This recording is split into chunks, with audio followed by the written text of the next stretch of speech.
पुढची बातमी, राम मंदिर चोरी प्रकरणावरून संजय राऊत यांनी संघावर निशाणा साधलेला आहे। संघ राम मंदिराच्या दरोडेखोरांना पाठीशी घालतोय असं राऊत म्हणाले।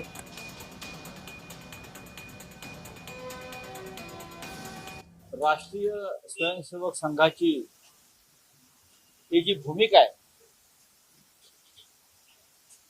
राम मंदिरातल्या सर्व प्रकारच्या चोरी आणि लुटमारी संदर्भात ही चोरांना पाठीशी घालण्याची,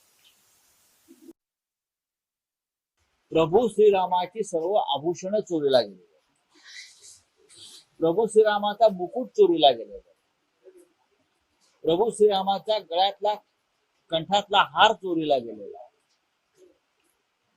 सीतामाईची कर्णफुलं चोरीला गेलेली आहे। लक्षात घ्या, सीतामाईच्या गळ्यातला हार चोरीला गेलेला, ज्यांना आम्ही रामाच्या पादुका म्हणत होतो, तिथे त्या भरतानं 14 वर्ष सांभाळल्या त्या रामाच्या पादुकाही चोरीला गेलेल्या आहेत। आणि तुम्ही म्हणताय की संयम आणि धैर्य पाळा।